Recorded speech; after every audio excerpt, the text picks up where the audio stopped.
Okay, we'll begin with the Pledge of Allegiance. I pledge allegiance to the flag of the United States of America and to the republic for which it stands, one nation, under God, indivisible, with liberty and justice for all. All right. First thing I have is approval of the agenda. Does anybody have any additions or? If not, I'll entertain a motion to approve. So moved. Motion made by Corey, Second. second by Brad. All in favor, say aye. Aye. Aye. Motion passes 7-0. Okay, public comments. We don't have anyone. Next up, RJL Solutions, Jonathan Blake. Thank you. Good evening, council. Just want to give a brief update on our activity the last couple of weeks. So since I was last here, had a couple of community touch points, community engagements, met with Gary Grubel over at Wapaka back on the 22nd of May. Had some really good conversation about their plans and their operations and their facility.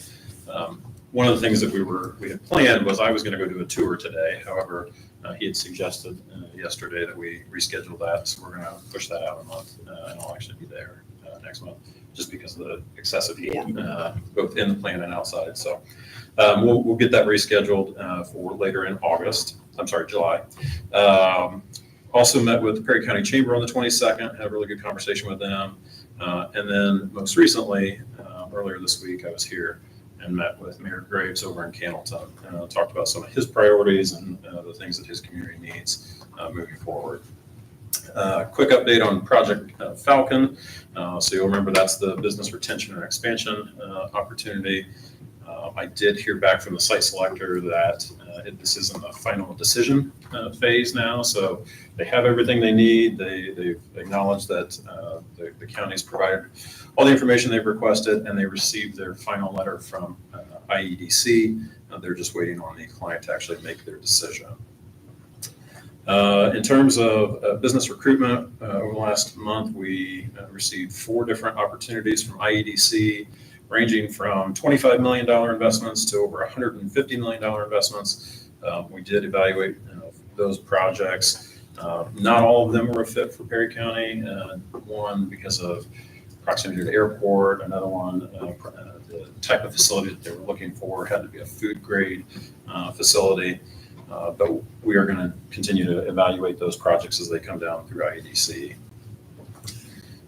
In terms of strategic planning and kind of moving forward, I know the county has an RFP on the street right now for ambulance service. So I have forwarded that to 2 of our clients that we work with that provide ambulance service, private services, and encourage them to submit proposals for that.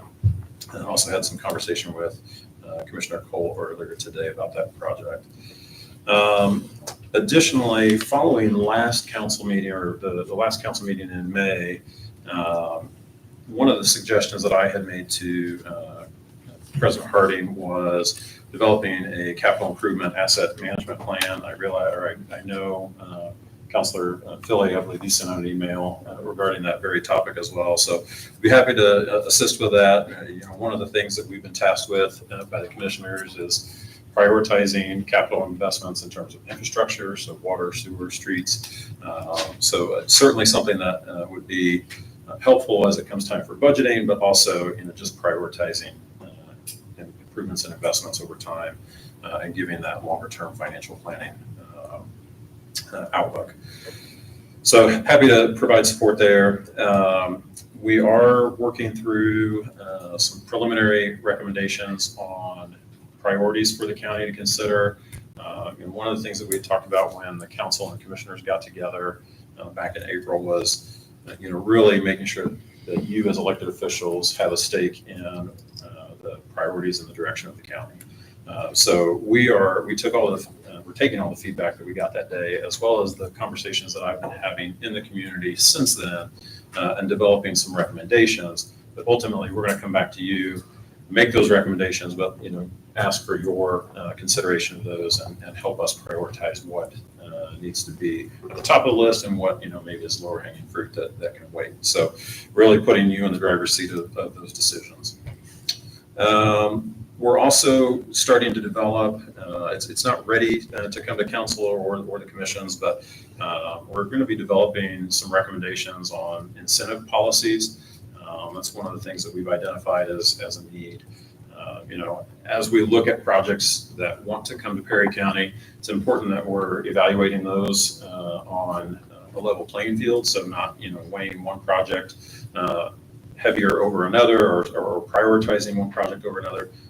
Particularly, when you think about the types of investments that those companies might be making. One company may come here, offer you, 150 jobs at minimum wage. Another company may come here and offer you 25 jobs at $200,000 per person. So, those two things are not equal. And so, evaluating projects based on the labor employment rates, as well as their capital and personal investments, are important things to consider as we think about incentives in the future. So we'll be making some recommendations both to council commissioners as well as the redevelopment commission as we move forward.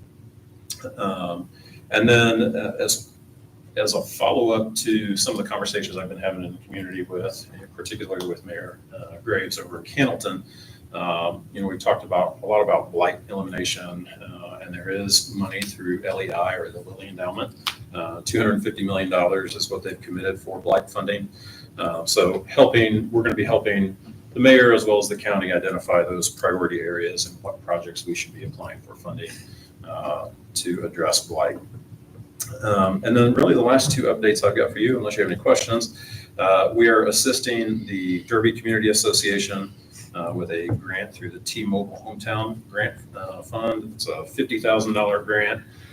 Can be used for any type of community project that really is a public good or a public benefit. So the Derby Community Association has identified park improvements as their priority, and we've offered to help them submit that application. That is actually due on the 30th of this month.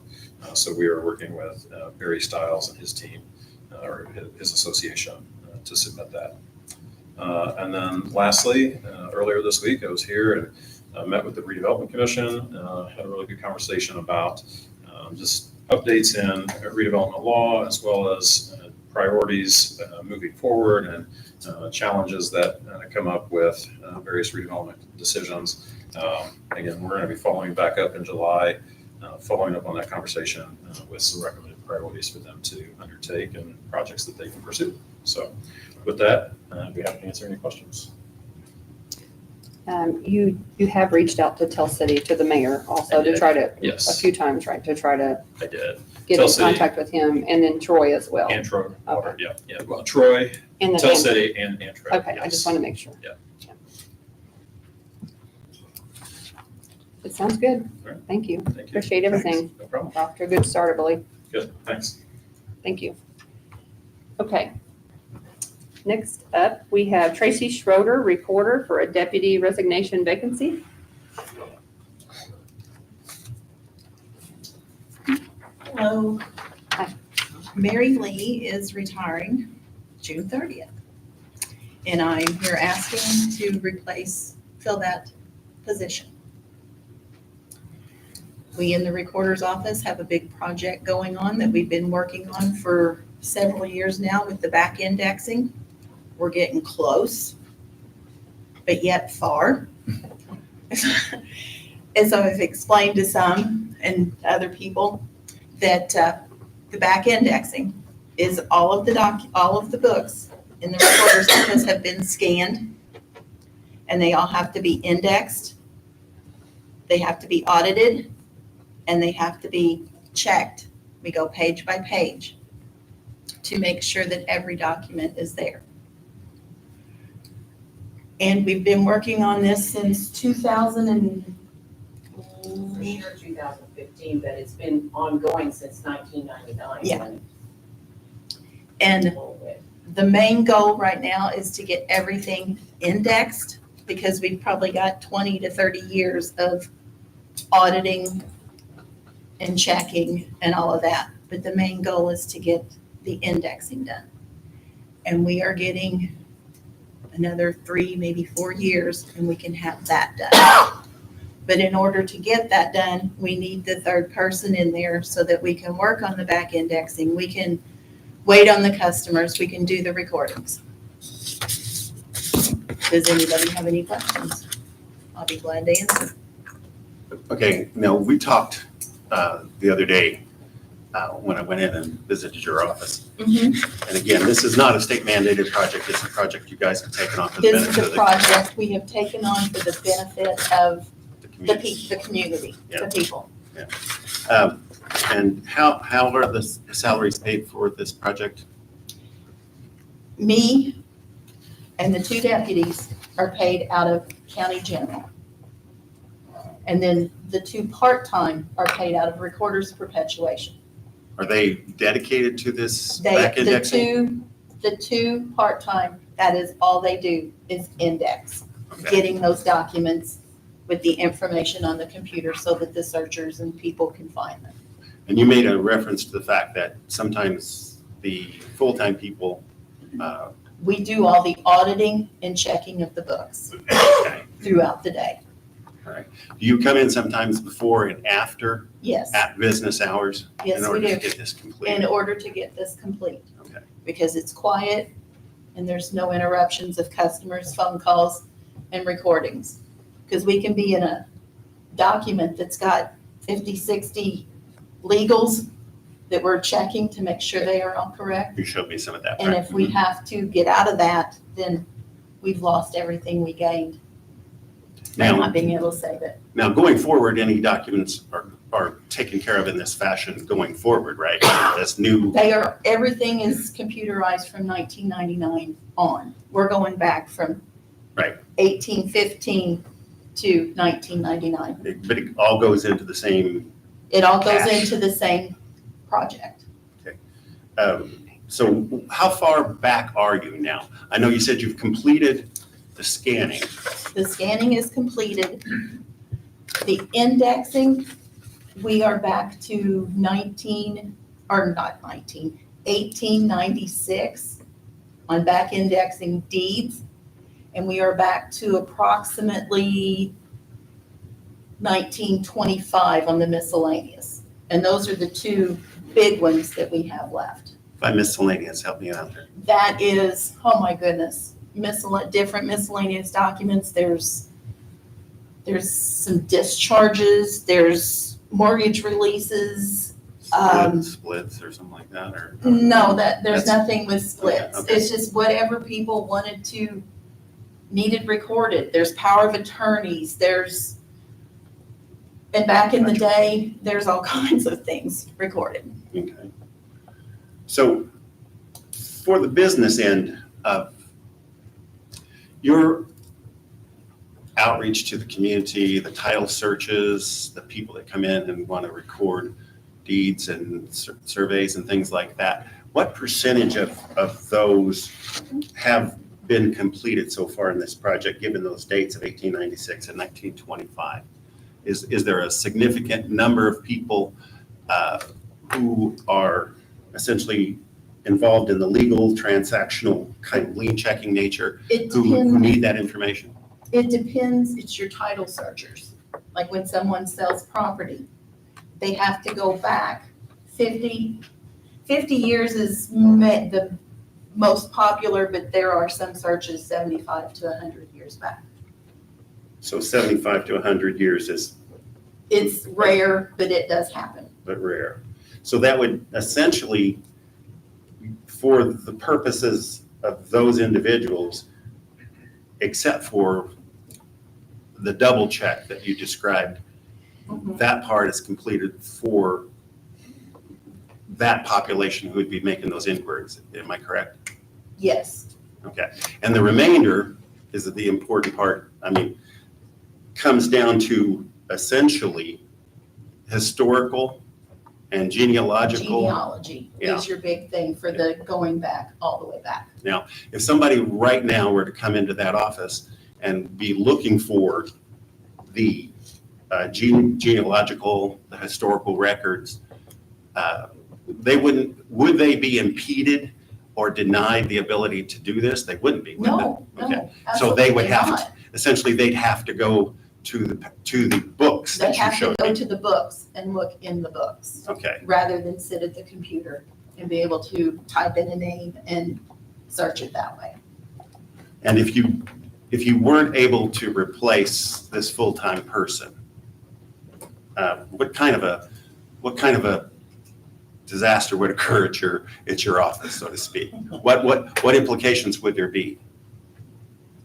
One of the biggest problems would be having the time to help these people whenever they come in, your genealogy people mainly, coming in and having the opportunity, having the time to help them get started, because most of them don't know, hey, I want to know who owned my grandma's house 100 years ago.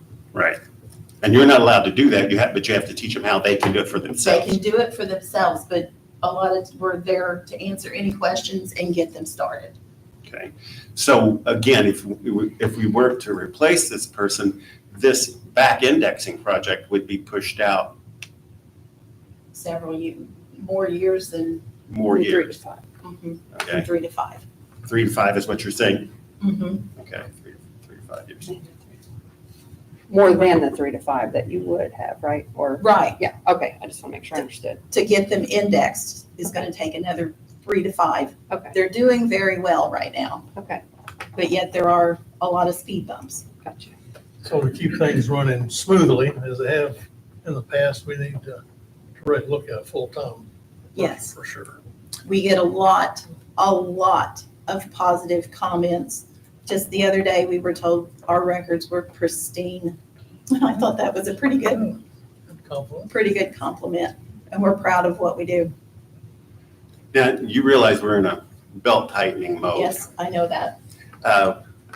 Several of us were up in Indianapolis this past weekend. We searched out a recorder, had a long conversation with the gentleman who had previously held the position of recorder, and talked to him, and he emphasized the importance of the historical and the genealogical, the value that is to the community, okay? But when we pressed him, we asked essentially the question of, is the accumulation of this data, the back indexing of this data, is it essentially time sensitive? And he was like, no, it's Yeah, it really, can take the data will always be there, the data It just will won't always be- be there. always at the fingertips of those going in searching for the genealogy and the historical. Okay, and again, the reason I bring that up is the data that we've got associated with the misalignment of some of the budgeting that we did last year. And we're looking forward to the budgeting this year to get a better handle on things. And it looks like, we're going to be at a $250,000. It's a rough guess. It's hard to guess right now, given the implications of what used to be called SB 1, and now because it's law, it's called SEA 1, which is going to change a lot of the way we get revenue in this county, okay? And because we thought we were break even last year and information was misaligned, now we're starting kind of backwards in the hole, and then the state is not going to provide us with the increase that we have historically gotten. So we're looking for every opportunity that we can here to realize a cost savings with the minimum detrimental effect on operations in this building and the minimal effect on the public. And of course, we're looking at this and we say, okay, can we get by with just a part-time person instead of a full-time person if the only implication is that all that happens is it delays the completing of this back indexing thing? Criticize that for me. For instance, I've got my full-time now, maybe having surgery in a month, maybe 2, I'm not sure when. Mhm. She could be out a month to 6 weeks. Just leaves me to do everything there is to do. Are the part-time people They are trained at all? They are strictly back Indexing. indexing. Except for if you would have a part-time for this, they could be strictly helping you. I mean, they wouldn't have to do the back indexing at that time if someone was out, right? I mean, if we were to fund a part-time person instead of a full-time person, you would have that person as well, if one was out. above the two that's already part-time. Correct, back that's indexed. correct, yeah. What kind of part-time are you talking about? I would rather it be full-time. I understand, and I kind of agree with Brad about this, or I fully agree, that, with the budget process and what we're looking at, and the cutbacks that we're gonna have to do, and then the potential revenue loss that we're not gonna have next year, what we were planning on, if things hadn't changed, we would have $234,000 more. That's another $250,000 that we're not gonna have. Mhm. So aside from the issues with the budget, then we have this $250,000 that we're not gonna have. So there's gonna have to be some serious, I would say cuts, is what I'm gonna say. We're gonna have to cut back in areas. And I mean, So- all the monies that we collect from all the mortgages and the deeds is split between county general, Mhm. recorder's perpetuation, security identification, enhanced access, surveyor, which that's the only income he gets, and then oh my goodness, my mind just went blank. you said. The state. The state on the mortgages gets $2.50 for every mortgage and over the last 10 years, in average, we put $44,000 in county general. And I appreciate that. And I think, that's a good thing, and all those things are very helpful. This looks to us like an opportunity where we can do a belt tightening with as little effect on operations and someone whose mortgage may depend on a salary. A new person coming in, they would know what to expect, as opposed to a person that was full-time that we had to move down to part-time. That would have a tremendous effect on their lives, and we want to keep that kind of a activity to a minimum. So that's kind of why I didn't mean to beat around the bush. I just wanted to make sure that I was in possession of the facts here. And to me, it stinks because I appreciate the historical and the genealogical information that's going to be harder to get a hold of. Okay. But from a strictly courthouse operations and the continuation of business in the community that you more than anybody are familiar with, that you guys do, I see the least amount of disruption of that service if we were to take this opportunity to do a little budget cut. So what kind of hours are you talking for part-time? I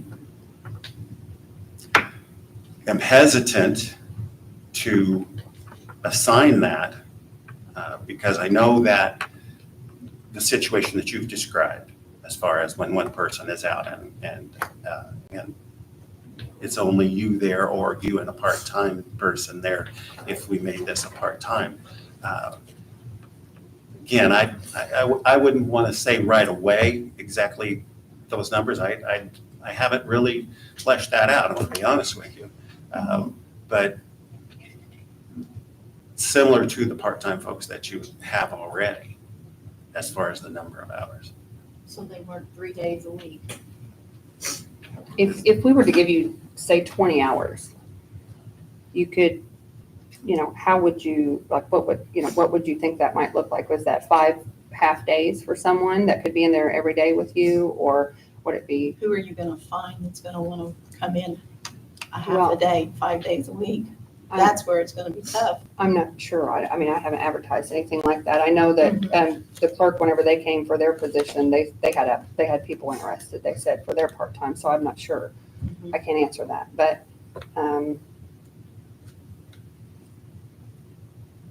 I don't know. I mean, okay. that would have to be something that I would have to think about to see where the problem lies. Tracy, if you went with a full-time person, and only one part-time, and then the full-time person could do some of the indexing if Yes, time would allow. So, I mean, that would be cutting back some. mhm. But yes, well, any spare minute that we have, we are working on back indexing. Any spare minute we have. Well, the only effect there is one's general and one's perpetual Yeah. for how the salary's paid. It's true. I think, I may speak here, I think Brad outlined our situation pretty clearly. This next coming budget session is gonna be rough. And I think we need to be proactive and start making our cuts if we can through attrition. And if we can do that, we're not saying if we give you a part-time now, that part-time during the budget session be cut. We're not trying to single out your department, but, all the departments, we're gonna have to look very closely so we can meet our budget. And we're not the only counties that are facing this. And it's going to be a rough budget session for sure. And anyway, that's my outlook on it. I think, like Brad said, maybe a part-time. And it may not be, even at 2026, we may have to cut that too, who knows? But I don't know how it's going, we don't know what we don't know come budget session. So if we can do something through attrition now, and it could be short-lived, who knows? But we're facing some critical things.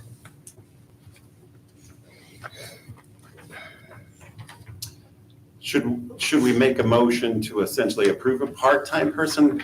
Or would you like to chew on this and see what you can help us accomplish as far as helping us in the mechanism of doing a part-time person instead of a full-time person? Again, you asked me, and that's kind of a challenge that I'm unqualified to make, okay? But I'm looking at it strictly from a budget standpoint.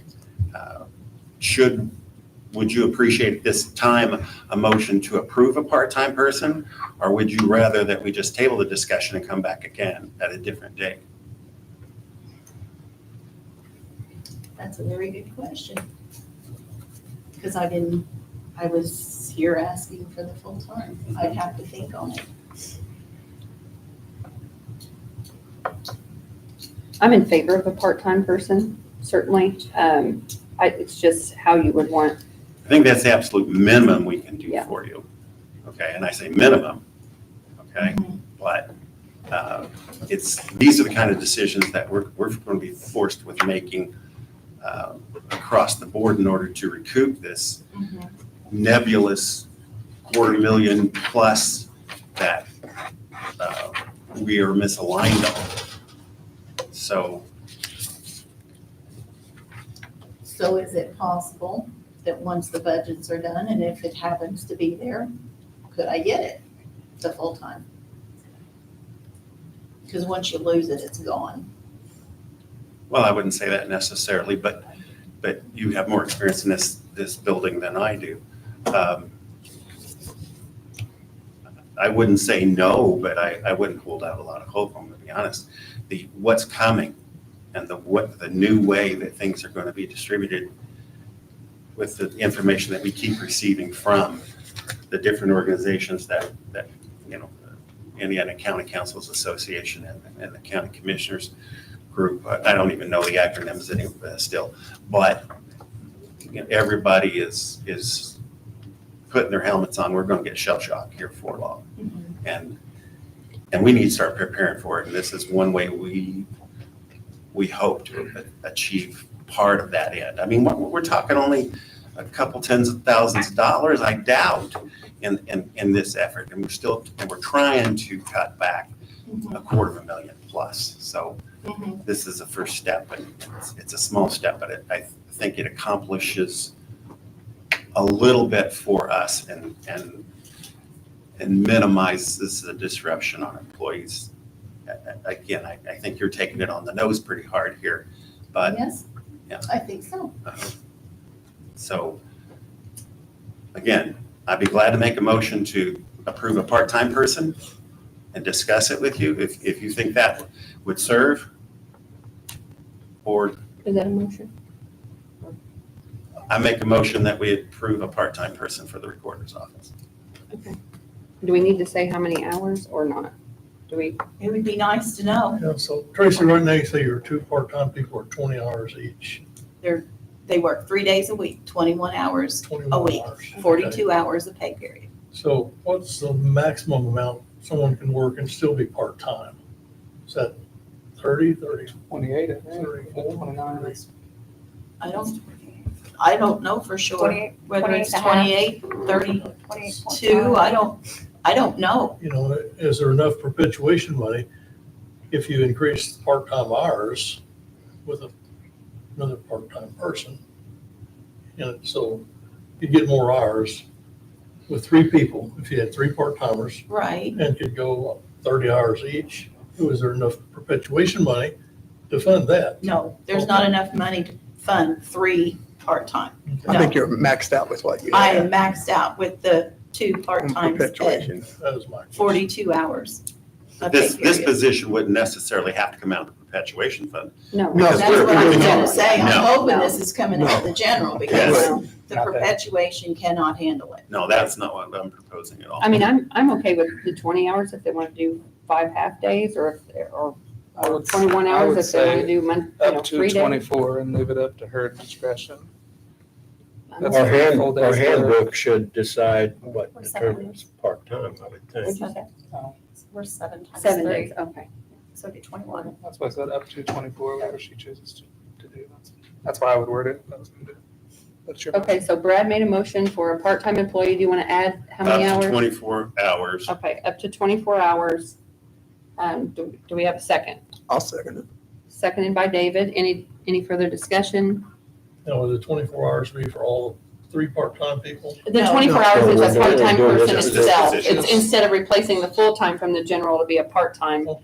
From the at general. 24 hours from the general. Yeah. Okay. So we have a motion made by Brad, seconded by David. Any further discussion? If not, I'll entertain, or all in favor say aye. Aye. Any opposed? Nay. Nay? Okay, motion passes 6-1.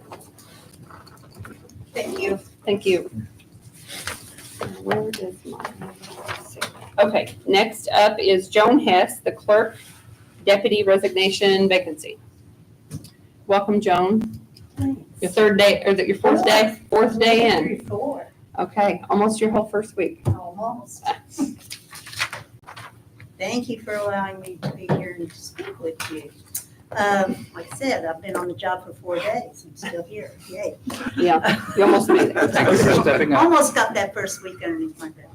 I'm here to ask for a additional person in our office who would become our first deputy. Currently, we have someone serving as the interim first deputy, but she's getting ready to move out of the county. She can still serve in the office, but she can't serve as the first deputy. We have 2 full-time besides myself in there, and the other person is not interested in all in being the first deputy. So we really do need someone. The office is down from its highest level of employment. They're down 1.5 persons at this time. We really need this other person for the workload, number one, which I'll address in a moment.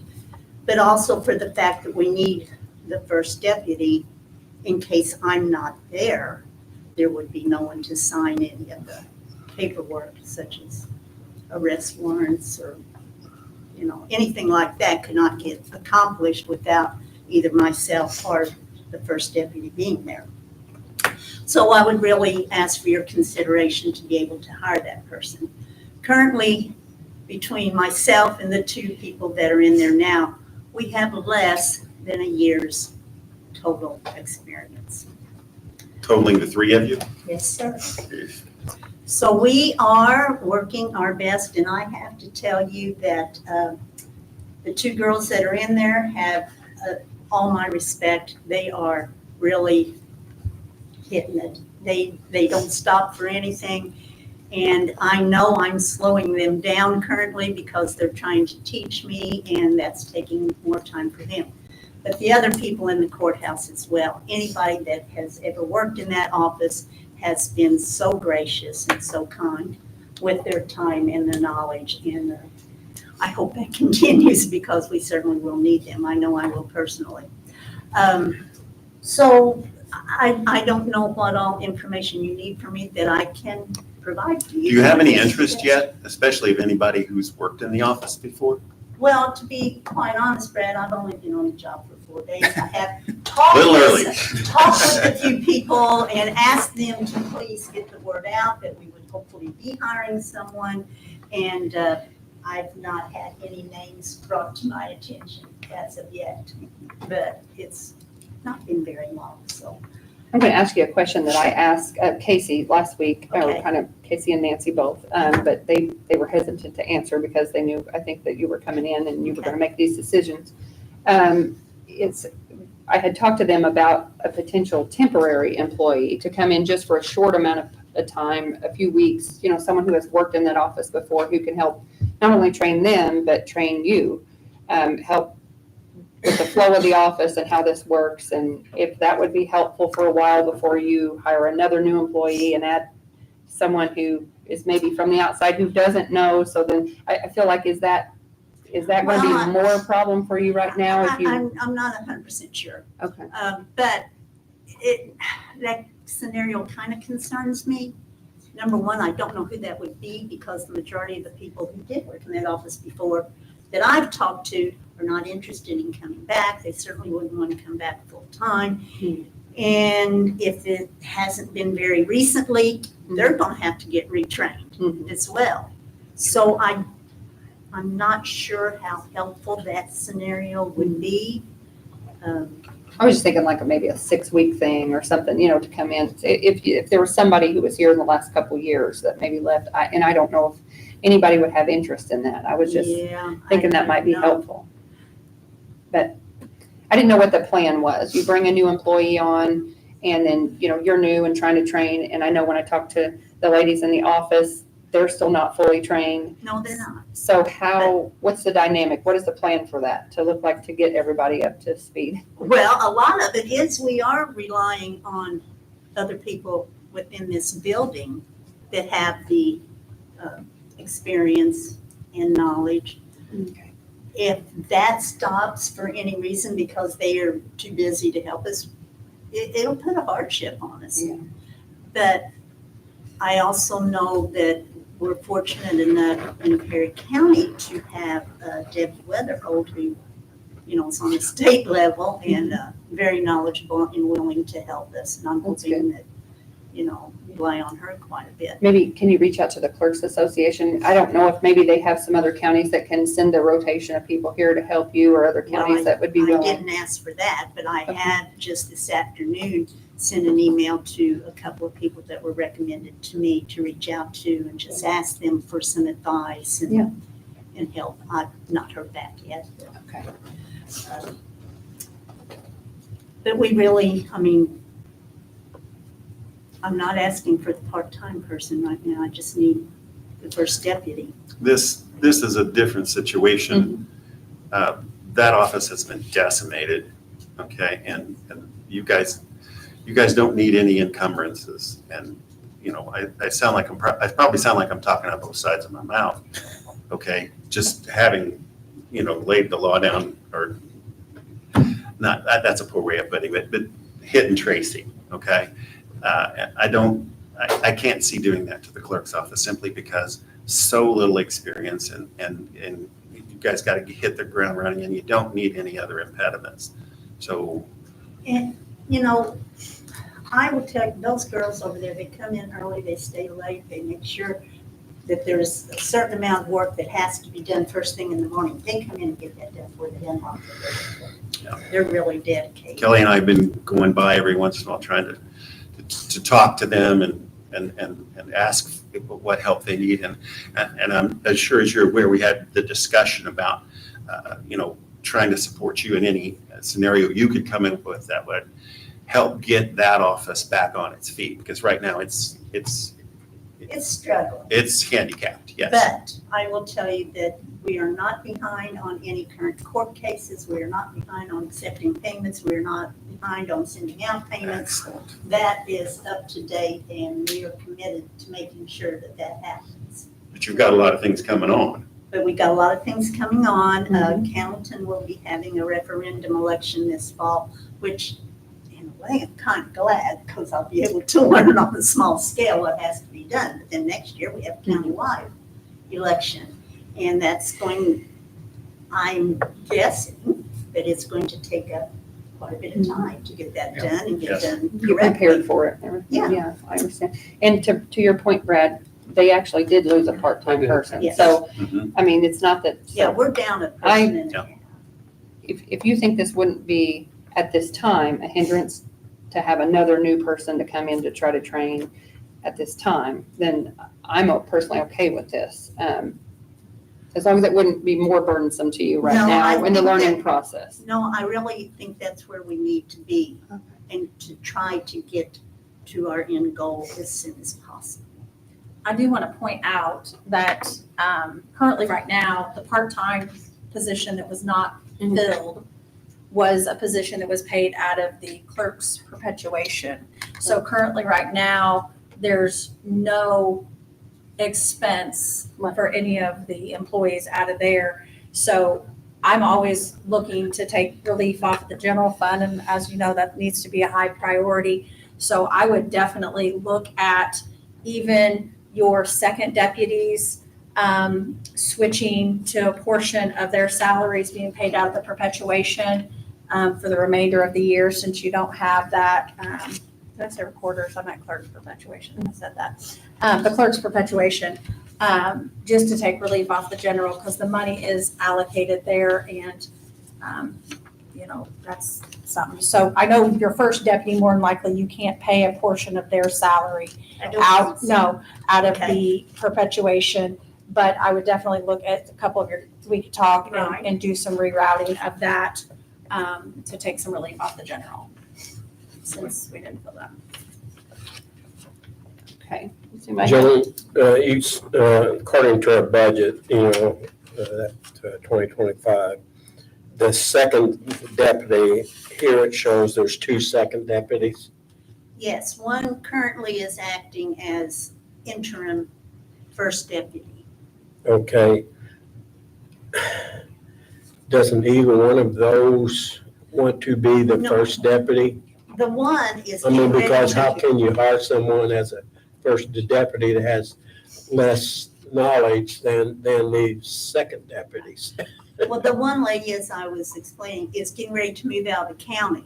Yeah, So she cannot serve as the first deputy. okay, The other lady is not interested at all. She is perfectly fine. She understands the first deputy would make more money than her. This is what she wants. She wants to be a second deputy. She loves her job. She doesn't want to have anything to do with any kind of supervision or signing her name. She's good with that. I understand that. Me too. so who is going to train the first deputy then? All three of us.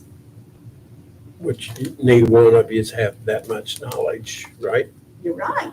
You're gonna job shadow someplace if you can? Or, to another county or I have something? reached out this You know. afternoon asking them for help and advice and such. And like I said, I've not heard back from them yet. And that's what the associations are for. I mean, we were in the same position when I took office in 2023. My most seasoned deputy was 6 months. And, you know, you lean on the association and find the counties like that are willing to let you come there and shadow, or they come here. So I know Joan and I talked, and that's the right direction to go, is leaning on the association for that. Does anybody have anything else? Questions for Joan or anything? Not, I'll entertain a motion. I'll make the motion to approve the full-time position, I'll second that. first deputy. What is the motion down there? You need to speak up. To approve the hiring of a first deputy, full-time. To be paid out, do we have to designate how? That would be out of general. It has to be out It general. has to be out of general. Okay, so. I would just like to look at taking some of the second deputies' pay to take some relief off the I general. got you, okay, yes. Okay, motion made by Corey to allow Joan to fill the full-time first deputy position, seconded by David. Any further discussion? I want to be consistent, just like the recorders. I don't think we need to hire a full-time person in there. Okay. At this time, I'll take a vote. All in favor, say aye. Aye. Opposed? I oppose. Okay. Motion passes 6-1. Thank you very much. There is one thing I wanted to mention. Have you all been made aware of a new law that's going into effect that any elected official that makes at least $5,000 have? Yeah, but that won't pertain to the council, but almost everyone else, except for if they're like township boards or, you know, because we don't make $5,000. So I think we're 4,783 or something. Been around a long time, so. Okay. Yeah, but thank you for the reminder. I appreciate that. And then if you have more information, is that referendum going to be, you think maybe November? Or Yes. okay, so they have filed the paperwork and they want to do it? Yes. Okay, I knew there was some legislation. I didn't know if it was going to affect that this year or not. If it passed, I didn't follow it. Delayed, us being able to get the numbers, because I was waiting on the DLGF for all of it. We did it.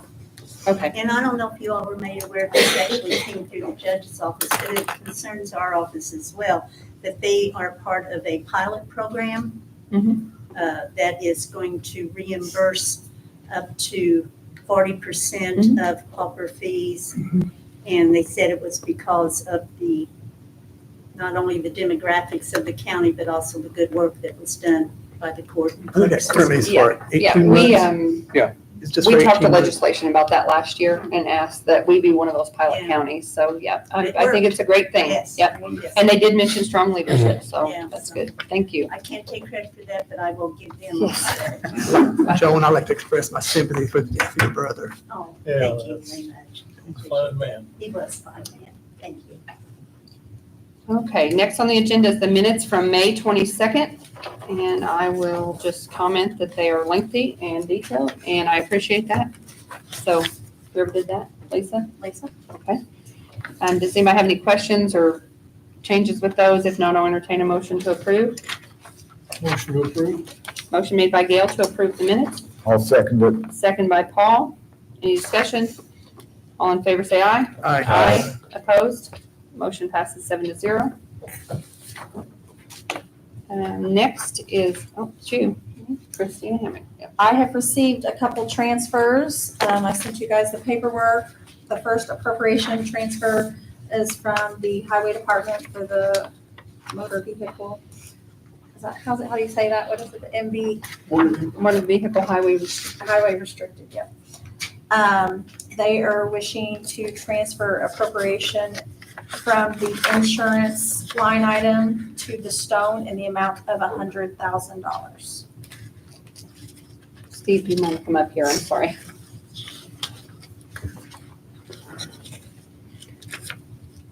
I know that you need rock. I know that we need to get some rock on these roads. I know there's been some issues and things going on and they need to be graded and all that stuff. I think you have some rock, but you mentioned to me that it just isn't going to be enough, right? Is that what it was? We had 3,000 more tons of labor, but that's the way the rocks went out this year.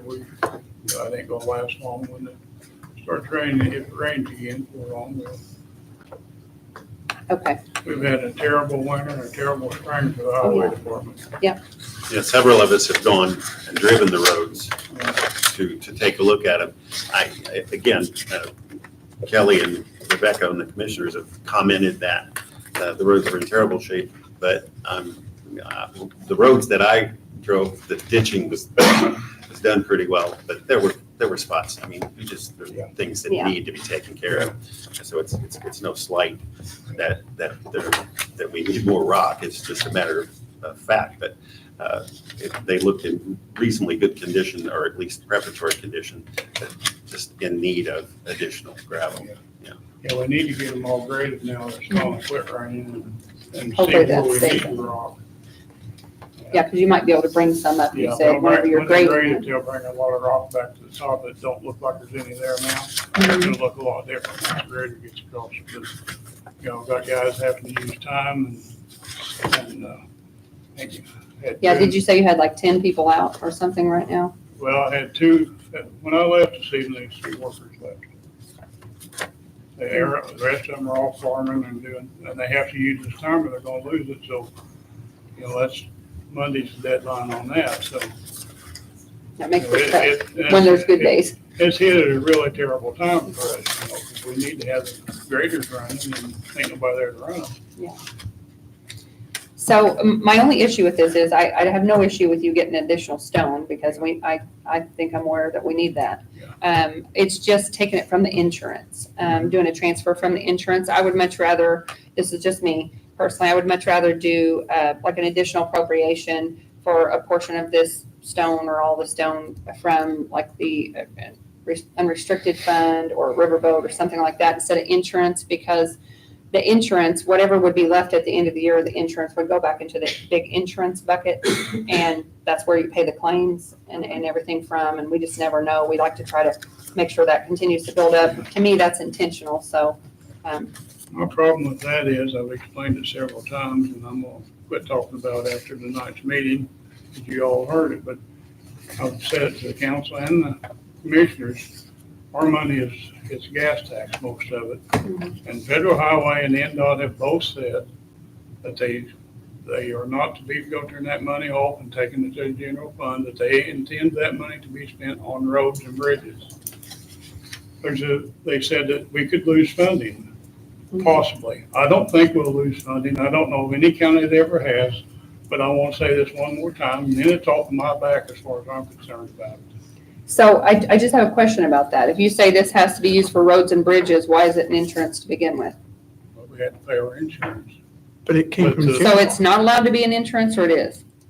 We can pay they can put it in the insurance fund, but it's actually, it's meant to be used on roads. So if there's extra in there, like we figured there's 100,000 extra in there, I feel like that should come back to the highway. If we don't, I'm gonna explain, and I know Steve and I We've have agreed talked, to- we've we agreed to did disagree disagree. on a lot of this It's okay. stuff, but just to let people in the public know. We are self-insured. We have to pay $60,000, the first $60,000 of every belly button. I have In claims, in not claims, premiums. not premiums. So we have to build that fund up.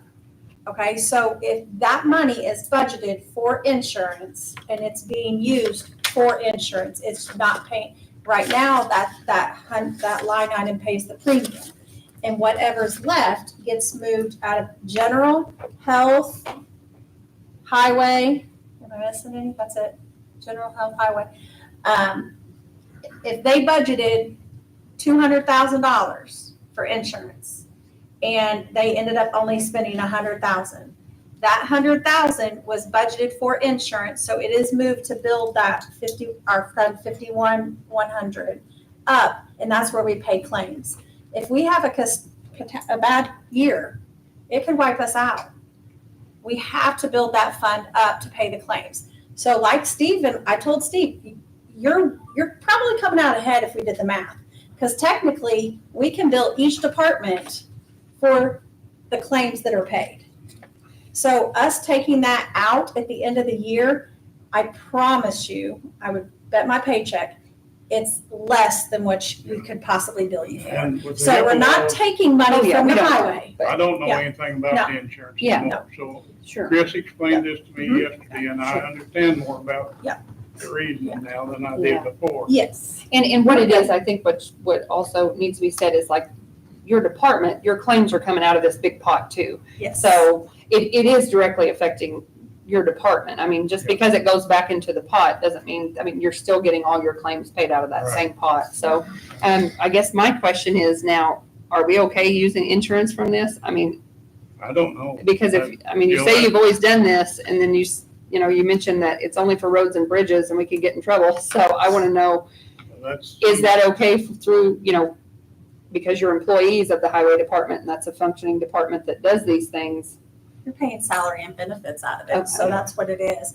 I think he's in general just saying, that's the highways fund, Oh, and you're okay. taking money out of the Yeah, highway okay. fund and moving it to that. Yeah. It still goes to a fund that supports the highway. Supports the highways I'm insurance. 100% I behind the understand what you're highway saying. department. I And understand. I feel like I need to bring this to I you understand. guys' attention, if we could possibly lose funding. I don't know of any county that ever lost funding, Yeah. There's- but if it I don't see happens, how you could lose money. if it happens, it ain't on my back no more. Yeah, you don't want to be the first one. Well, you are budgeting for this in this fund. So, I And mean, you're paying salaries and benefits, 401, your retirement and everything out of it, you're fine. but I guess so, it depends on, I mean, what everybody else thinks, but I would rather do an additional would- appropriation for I stone. would rather look at our budget again. We like to work within our budget, stay within our budget, Okay, and see if I can find some more. Instead of an else to get the- additional? Yeah, instead Okay. of that, I'd rather see if I can find the money somewhere else. well, I'd appreciate that. Because I got somebody out there that does wonders with the numbers. Yeah, I would really appreciate that. If you could look at that direction first and then, but what I don't want you to do is to think I have no money for stone, so we can't gravel the roads. That is not, that No, should not be a question. Come back and we will try to find out if we can move things around. Yeah. Because to me, that's a priority. That's an infrastructure need. We have to try to make sure we keep those maintained, because if they go backwards, then we have a bigger problem. I do want to share some information that we just found out today. We actually received more tribal money today Mhm. in the amount of $127,000. That's weird. Really We need weird. to check into that. Yeah, we got more tribal money. Okay, well, we'll check into So, that, but, that's another but if thing. you could do that for us, that would be greatly appreciated. And he doesn't really have to wait till our next meeting for that to occur, right? If he can move within. I'm not. He's not out of rock. Now, I've got 3,000 tons. Yeah, but I don't want you to be delayed. If something happens, you run out before the next meeting and you want more because you have pretty days where we can go and do things, we can call a special meeting, okay? If there needs to be that, if it's just a transfer that you can do on your own, that's great from within. So, Okay. I mean, that's how I feel. I don't know. I'm not how everybody else feels about it, I agree with that. I mean, just, but I would Alright. appreciate that. I'm good with that. I understand more about it now. than- Okay. Communication, we got it. Right, all right. Thank you, Steve. thank you. Okay, next. The next additional is from the assessor's office. Last year during budget, they lowered their office supply. So she is asking to move 500 out of postage to the office supply line item. So just transferring from one line item to another. It's a 3 to a 2, so it has to go to, be approved by the council. I can't just do it in-house. I assume maybe she doesn't need as much postage because the Form 11s aren't going out, or, I'm not sure. I'm assuming she doesn't need the postage. if she Okay. needs it. okay. You might have any, No, it's within the budget. okay. I'll entertain a motion. I'll make that motion. Motion made by Stan, Second? second by Gail. Any discussion? All in favor, say aye. Aye. Opposed? Motion passes 7-0 for the transfer. Next thing, first additional appropriation request is from the coroner's office for $15,000 in the amount for autopsies. Hopefully this is the only time this year I have to be up here, but I'm not going to guarantee nothing. For some of the new members, I passed out a information sheet on what determines when an autopsy should be done. there's a little leeway in there, but so far this year, we've already had 11 autopsies this year, and we're not through full 6 months yet. We're almost at 6 months, but with the request I've asked for, that will roughly cover probably 7, maybe 8 more autopsies for the rest of the year. And right now, I've got enough left in my budget for 1 3/4 autopsies. So, and I don't know how we're going to do a 3/4 of an autopsy, so. But the determination paper I submitted to you, there's one other cause that we should do an autopsy on that's not on the list. If it's any recent falls or recent surgeries, that's not on the list, but the Coroner Association says we need to look at that when we go to a scene. If the deceased has had a recent fall or surgery, and they're talking about recent within a couple weeks or so, blood clots can still travel, build up and travel, and a lot of times that's the cause of the death is the blood clots. So we ask when we're at the scene. I don't know if I'm getting honest answers all the time or not, but that's another cause that we need to look into and call for an autopsy if they've had a recent fall or surgery. Is it any of these? If any of these are Well, yes, or if is it you- a if combination you- or a total score? If you Or answer yes to all of them, you're in pretty good shape. You don't need one. But if you answer no to 2 or more of them, they feel that an autopsy should be done. Now, there's times that the autopsy maybe on this sheet, you might get 3 no's or 4 no's. But we always go and get the medical records from the local doctors, the doctors, hospitals in Owensboro, Louisville, Evansville. We'll have them send us their records. And a lot of times by going through their medical records, it saves us from having to do an autopsy. And we've done that a few times already this year. So, This says if you answered no twice. but about, it says It says 2 times. more than 2 times. No, it says no more than 2 of the Yeah. questions. Our autopsies, they're under your full discretion. I mean, you Well- can fill this out and it's whether you say, I can I still got a call- gut instinct, we need one, or we don't need Yeah, one. well, there's actually 4 of us that call for an autopsy. It's Yeah. myself as coroner, circuit court judge, the prosecutor, and the doctor of the health department. That's the 4 of us that can call for an autopsy. And we've had one this year already that was called for by the prosecutor. Okay, But it comes out of my budget, even though right, I argued it should come out of sure. so like prosecutors. one investigation or something? Yes. And the other 10 weren't, they were something else.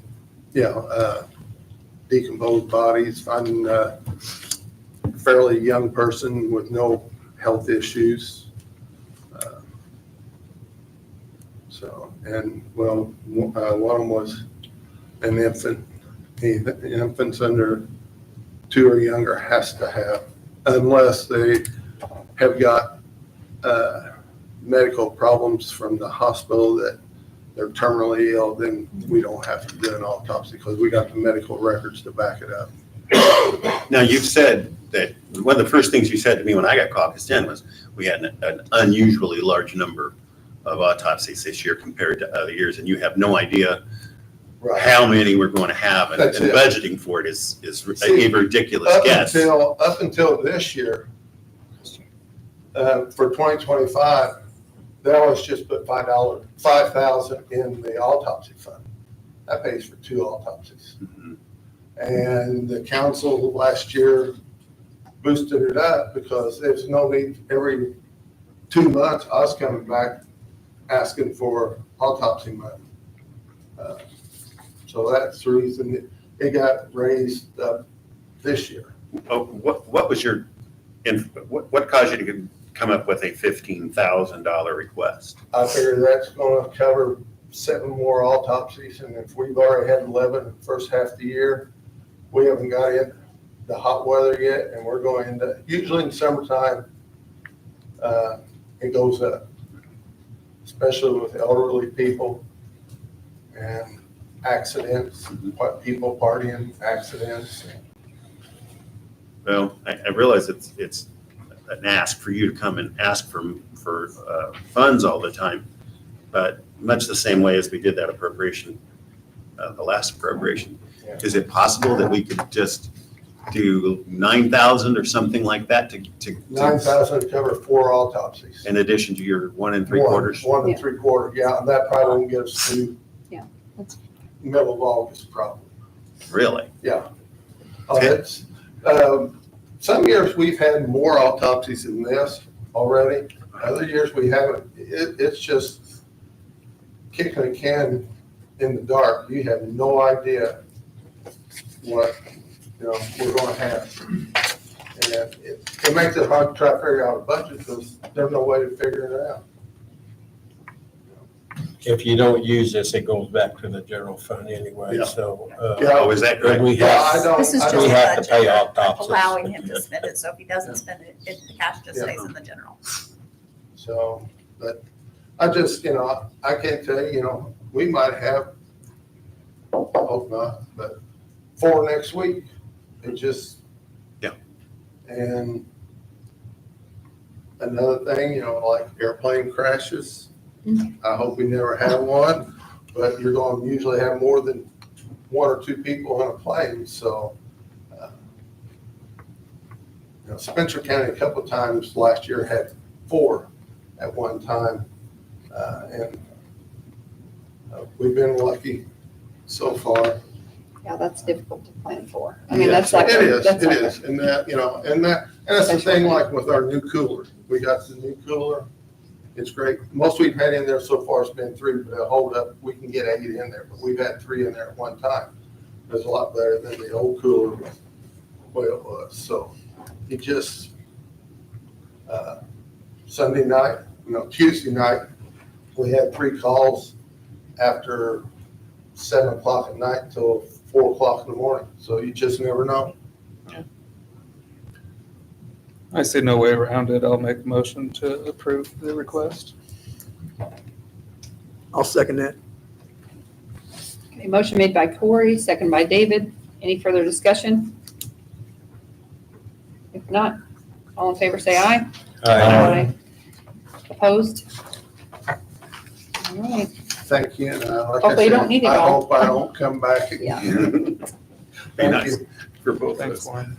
Yes. All right, the next additional appropriation is out of the county council's budget on Riverboat for the office supplies for Ann Island to get you guys all set up with remote access. I question the office supplies.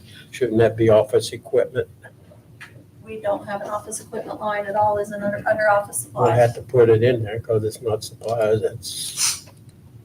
it's equipment.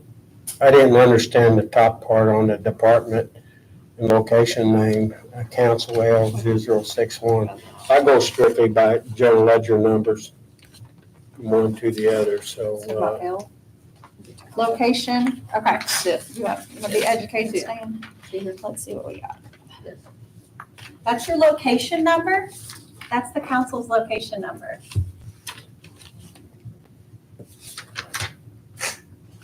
I still think you should make another line like office equipment instead of office supplies in the riverboat line item there for additional appropriation. Every department everything's under office supplies. We try to limit our account lines and descriptions. It will be noted in there what it's for. But Maybe that's- you can just put office supplies / equipment. It's everybody's, that's Are you even every, able to change that? you can. Okay. I'll add equipment in there, Okay. but it's not. Stan, she's gonna add equipment.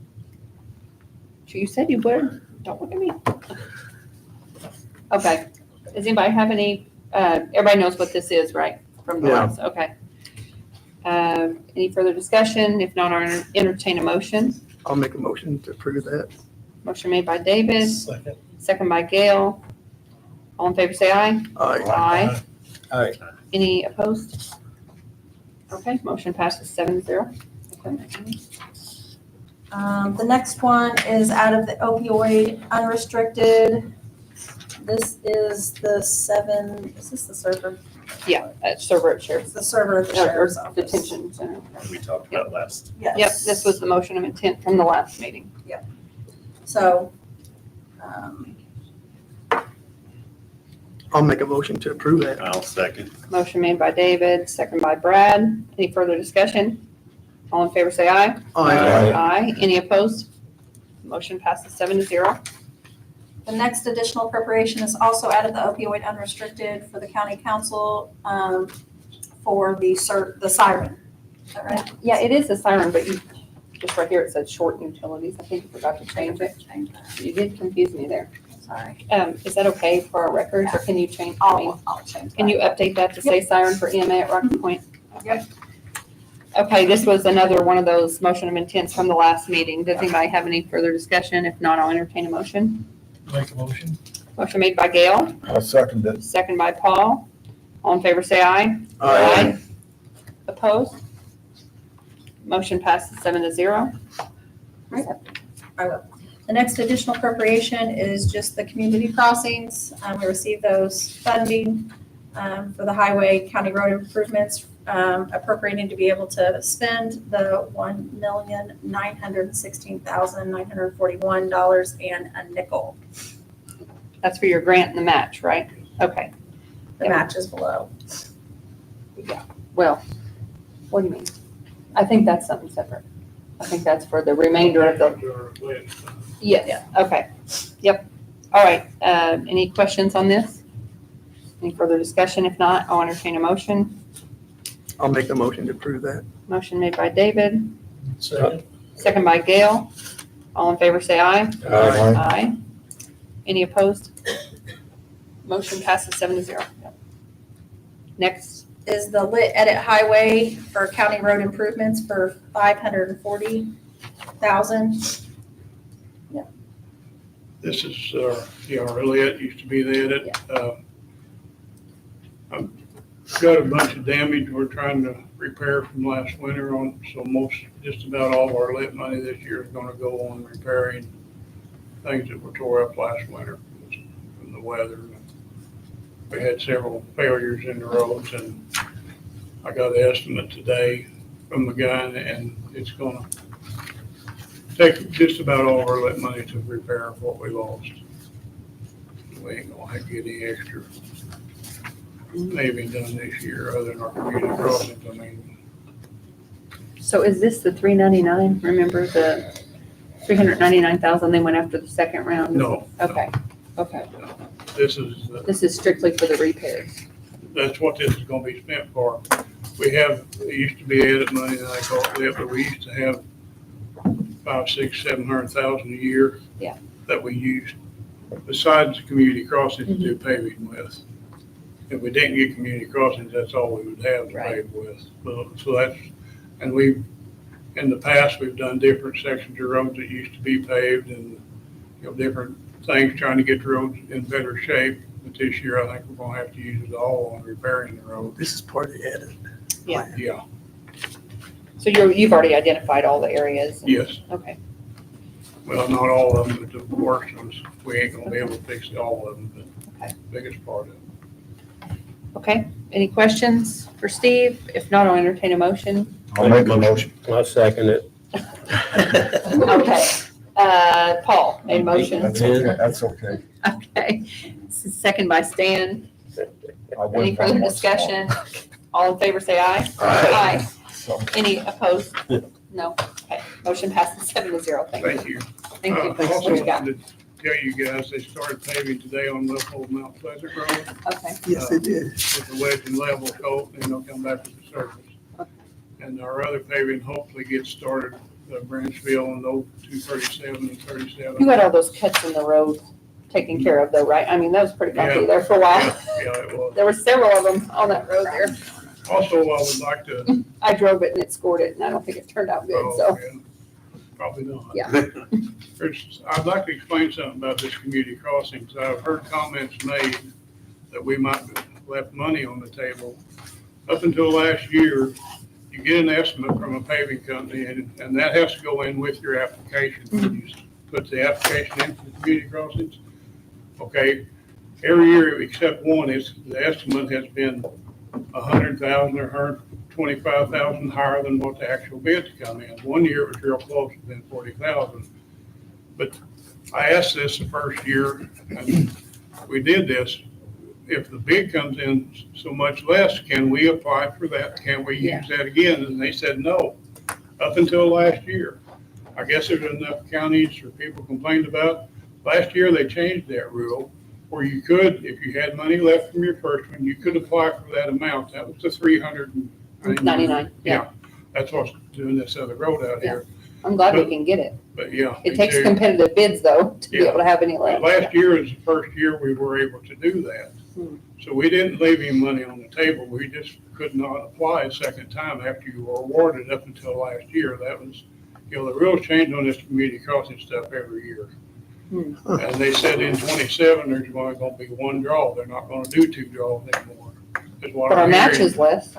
Yeah. Our match will be 5% less, which if we keep it there, we can get 5% more. And they're talking about possibly even raising to the small counties where the match is less than what it is now, the 25%. Yeah.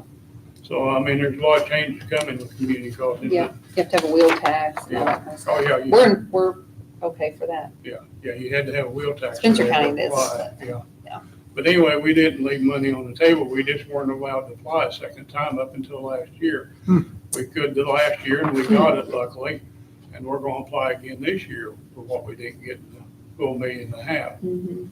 I think that came from a commissioners meeting that they had, like an Indiana commissioners meeting, and some other commissioners were talking about that they do that every year. They apply for whatever, if something comes in under bid, and that's where that came I from. think They had been doing it. Yeah, they've been doing. So it wasn't that it was new, it was, maybe we didn't know, but they had been doing it. Vince Enns told me that, after you were awarded, up until last year, you couldn't do that. And then I seen where they changed it last year. I don't know. mean, that's There was community saying that they were doing it, and that's what Well, brought it to the attention, was so that then, bigger communities? Huh? Was that bigger I don't know. counties? Could have been. I'm not sure. See, with counties over so many thousand people, they had, their match is 50%, and ours was first year. And then if you had under like 20,000 or whatever, then they was paying 75% and 25%, and they're talking about changing that again. I think it's really interesting, the bidding process, whenever I hear them open the bids and how different they are sometimes. I mean, that's the power of the bid, right? I mean, And Get some all savings prices there. are- I don't know what all prices you're gonna do, but he assured me that he thought this lit that you guys just approved, and we would have enough to do what I submitted to him to do. I just wanted to explain that. Thanks. thank you. Thank you, guys. Thank you. Okay. Up to me? Okay, we are up to quarterly department head updates. Corey? I'll do that. Okay. So we were at the county council's conference last week and obviously talked to other people throughout the state. Several other counties, their department heads, they open the door to them every month. They meet first thing in the morning so as to work with the schedules of the office workers. So we thought we would just put together a dedicated time at each council meeting. Each month, I'll put a schedule. I'll send Chris a schedule, proposed schedule, and just a way to open the door. If you all want to come, let us know, let the community know what you're working on, what you're doing, versus just waiting until you need something or waiting until budget seasons. Just to keep us informed all along. Us meaning community all along of how things are going in your area. What do you need? What do you not need? What's going well? What's not going well? That was just our attempt, I guess, to reach, to stretch, to say, just come talk to us. It's not a way to micromanage. It's not, we're trying not to force anybody to come. It's just a open door invitation. Everybody will have their quarterly spot. If you want to come, you can come. If you don't want to, you don't have to. I think generally the public likes to be informed on what you're doing and updates, and there's things that you're proud of, that you're working hard on, and I think it's a great time to do that, so. It's a good idea. Thanks, Corey. Next, we have, I just wanted to put this on here as a reminder. Let's see. Oh, no, sorry, we have yeah, I skipped something. Okay. The first one is, here we have a review of an ordinance or resolution requiring council approval before applying for grants. I think, David, you had mentioned this had been brought up before. And you're It was correct. in October 24th Okay. meeting Yeah. of last year. Yep, we had talked about this before, and then there was some discussion that kind of got put to the side, but we need to bring it back. And in my mind, this is, and David sent this to everyone for review. I think it's the same thing we had last year, but it's just a way for the council to know if you're going to apply for a grant that has something reoccurring, or that an expense is going to be reoccurring after the grant's gone, or there's something that you're purchasing that's something going to be a more significant purchase, that we're aware of it, so that you bring it forward and we can be made aware of it so we can help plan for the future. I think it's a good thing. It's not to micromanage, it's just to be aware and to know what's going on and kept informed on things. And I could read it. Do you want me to? Do I need to read this? Are we going to vote on tonight? I mean, I don't know what anybody thinks about it. I think we need it in place. Yeah, I mean, I agree. Don't you, David? Yeah, definitely. What do you guys think? Why was there no action on it last year? There I was think you just, guys just reviewed The it. the Yeah, it only wasn't thing, really a- the only thing was someone made these, they were concerned about, I thought the amount of the 5,000, we had like if it was under 5,000, you didn't have to get approval. Yeah. And if it was over, you had to, someone had an issue with that. I think it was Warren. oh. Well, it doesn't mean you can't get it. It just means you would have to bring it forward and. I know. But I mean, okay, so, but I mean, even if you had a situation like that, again, you would just have to bring it forward and then bring it to us with the details, and then we would decide, yeah. I don't know why that was an issue with you, but it I don't was. remember. Maybe it was a timing of it or something. I brought it up because the cost of it, but there's no money in the general fund to cover it, but ARP stepped forward, and they had money in the ARP fund, and they covered it that way. And some of these funds require such a large match that it could really hurt our budget. So having a baseline I say that go ahead. you guys can operate on your own for little things is kind of a way to just make sure we're aware of any budget busting kind of future planning. considerations. If you get a grant You're that gonna we buy weren't something- expecting to get, and we had We'll have to update this. a match on it. I did. Okay. Does anybody else have anything on this, or what are your thoughts on it? Are you okay with it, or? I'm making a motion that we approve it. I second that. Do I need to read it? Or, You can. Sure. I don't think it's a bad idea, but what do you do if there's a really quick turnaround? Like tomorrow, I get notified of a grant that has to be submitted by July 15th. we can always have a special meeting if we need to. If it's something that's, yeah, if it's something urgent like that, I think that's, that could happen. But this one is for grants, over $5,000. Anything, I think it says. Under. Yeah, yeah. So there's a lot of small community grants and things that, you're not gonna have to do this. But you want Does to- the verbiage need to change in that if there's a match at all? It still needs to go before council. I mean, I don't think any of the department heads are budgeting for I think that's in there. Here. I can just read it. Yeah, go ahead. I'll just go ahead and read it.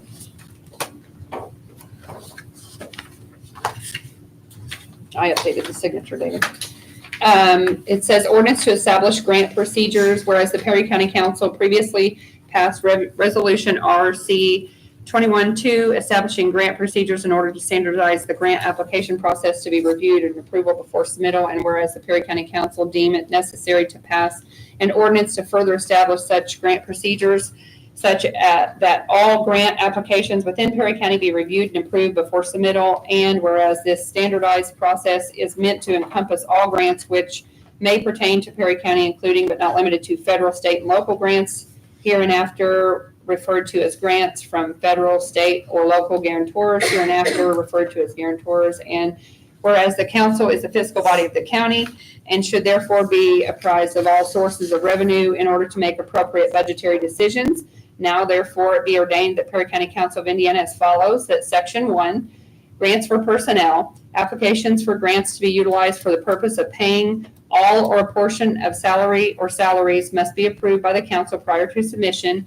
In the event of an award of such grant, such monies will be added to the county salary ordinance. Section 2, grants for all other purposes, applications for grants to be utilized for all other purposes other than payment of all or a portion of salary in an amount less than or equal to $5,000 do not require approval prior to submission. However, the applying department or agency must come before the council at the earliest meeting possible in order to present the grant application and budget. Grants utilized for all other purposes other than the payment of all or a portion of salary in the amount greater than $5,000 must be approved by the council prior to application. Section 3, grants requiring a match. It says grants that require that applying agency or department to match a certain amount of funds must be approved by the council prior to the application. Section 4, grant application requirements. The grant application must show the Perry County Auditor's Office at 2219 Payne Street, Tell City, Indiana 47586 as the address for all notices and payments.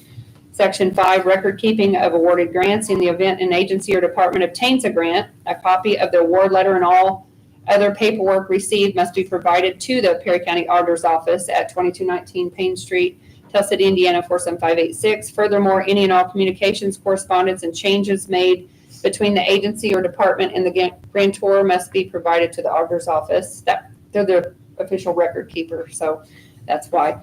The department or agency applicant has the responsibility of complying with all the grantor's reporting requirements. Final report submitted must also be reported to the Perry County Auditor's Office. Section 6, appropriation of grants. Non-federal grants which are awarded that do not operate on a calendar year will be appropriated by the council through the additional appropriations process. Non-federal grants that do not operate on a calendar year will be appropriated through the budget process. And then Section 7, any provisions of prior ordinances which this may conflict with this ordinance are hereby repealed. Passed and adopted by the Perry County Council on this day. Okay. Anything? Need to sign that tonight. Yeah. So, I'm sorry, did we have a motion or motion made? Okay, Brad made a motion to approve, second by who? David? By David, any discussion? If not, I'll take a vote. All in favor, say aye. Aye. Opposed? Motion passes 7-0. Okay, the next thing is the Indiana Code. I have this. Do you have it? Okay, here. It is Code 5-14-1.5-2. I just left 2 because it's like kind of a whole section. It is Indiana political subdivisions requiring live stream, recording, and archiving of all public meetings beginning July 1st. So, Chris, you sent out a notice. Yes, we sent out a memo to all of the board appointments that we have contact information for, basically reminding them and advising them to get with the auditor's office to set up a time to go over how to run the live stream, because I'm not at every board meeting. So the chair or president for sure of each board needs to know how, and a backup where if they're not there. And then also encouraging boards to look at a recurring date of monthly meetings, because then it can be consistent with that. So get those scheduled, and that we like to have all of the meetings held here first. If we have an overlap where there's multiple meetings, then we can also do, this will be the first location, and then the second location would be the Armory. So just wanted to do a public notice to anybody that's on boards, trustee boards, all of the board appointments by the council and commissioners. Your meetings have to start being live streamed here starting July 1. And that's the state state law. So if you have any questions about it, again, it's 5-14-1.5-2. So just an update reminder. Next is open board appointments. We have Animal Welfare Board. We received a letter. Let me pull it up. A while back. I'm sorry that this has taken so long. From Mr. Faust. Is that correct? And I do show that Chris reached out to you to ask if you were a member of an animal sporting club or organization, because that is a requirement for this. And you had mentioned that you were a member of the Sporting Dog Club of Indiana. Is that correct? Okay. Does anybody have any questions for Mr. Faust? Or I believe that is the only letter we received. So if not, I'll entertain a motion. He's met the requirements. I'll make a motion. Motion made by Corey, Second. second by Gail. All in favor, say aye. Aye. Any opposed? Okay. Motion passes. Welcome on board. And you're sitting by members. You'll know when your meetings are. Just make sure they're live streamed. I think they already are. Yeah. Congratulations. And the next is the PETA BOA Board. We received one letter of interest for that from, two? No, Erica's health board. Oh, she's. But there's, I don't even show a health board opening. Not for us, Commissioner Jacqueline. Okay, Okay, yeah. gotcha. So we have one, we have Tony Hollonen applied for this position. And, Oh, because the health board's affiliated too, that's why. oh, it's not a council appointment, that's why I didn't see it. Okay. Yeah, because these were the only ones that we had, so, this one, Why does he spell his name? I don't know. I know Tony has been a realtor for a long time and he has a lot of experience. I show the letter that Tony sent in said, because it's politically affiliated by the state, I don't know why, but they are. This is the question that I had. Tony's letter says that he has voted Democrat in the last two primaries, but you checked with the clerk's office, and actually last year he voted Republican, so it's another one of those situations where there's a Democrat and a Republican for the last two primaries, I believe is what Casey had confirmed. So we already have 3 spots filled by independents. I know there is a letter here. He received a letter or sent in a letter also from Brian Herwig, the Perry County, it says Perry Central Committee, but Perry County Democrat Central Committee, certifying that Tony is a Democrat. I guess the question is, if you go by the last 2 primaries, they're not the same. Let me look and see. I have a letter, hold on. I sent Rod an email because I don't know what to do in this situation based on the statute. Okay, let's see.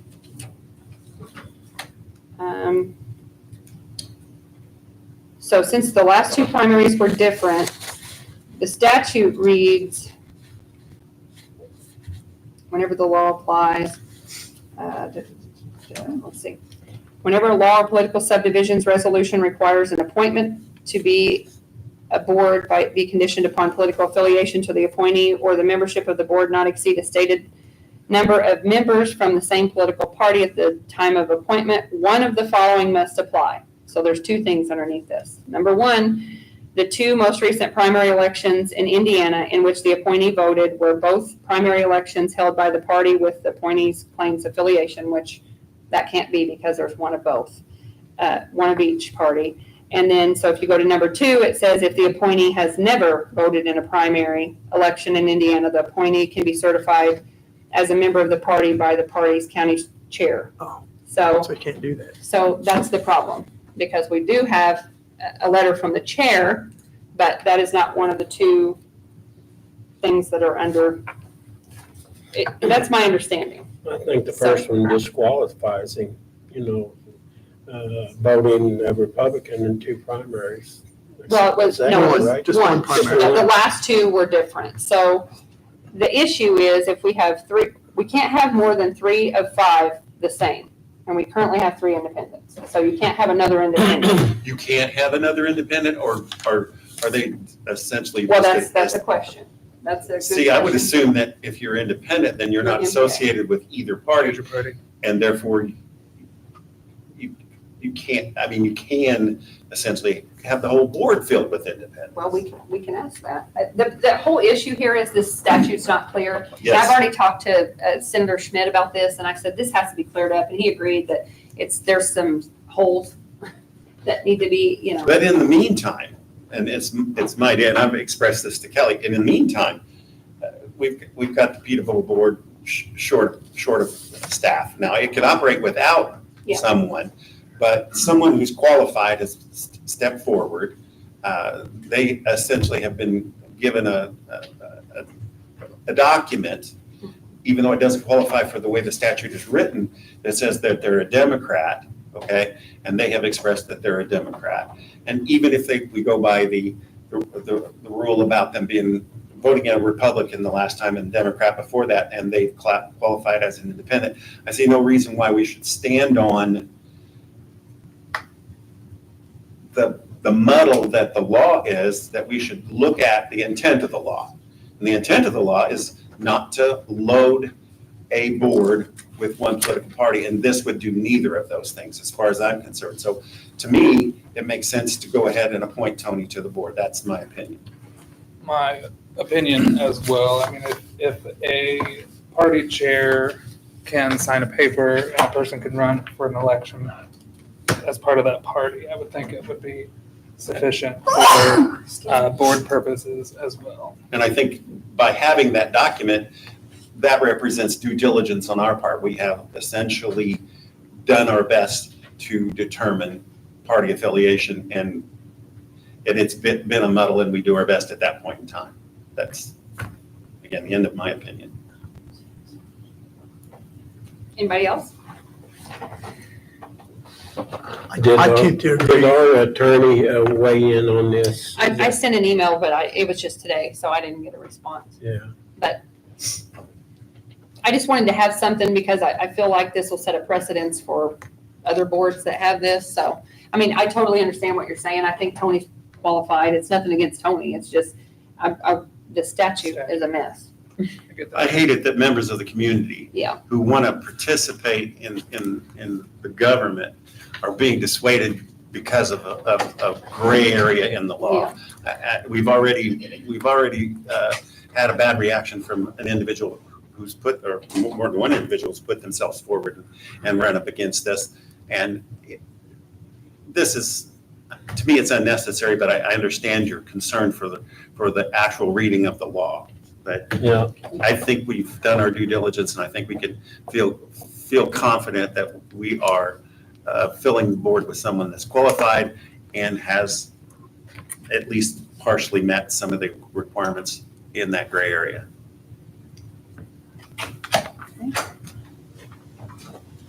All right, well, I'll entertain a motion.